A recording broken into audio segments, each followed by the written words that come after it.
かわいい人はすぐに見飽きてしまうものよ。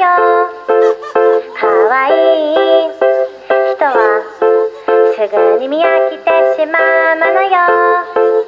だからこそではないけど、ちょっとブスな人の方がかわいい部分を見つけるのに時間がかかるから見飽きない。今がかわいい人は流行り廃りが早いものよ。今がかわいい人は流行り廃りが早いものよ。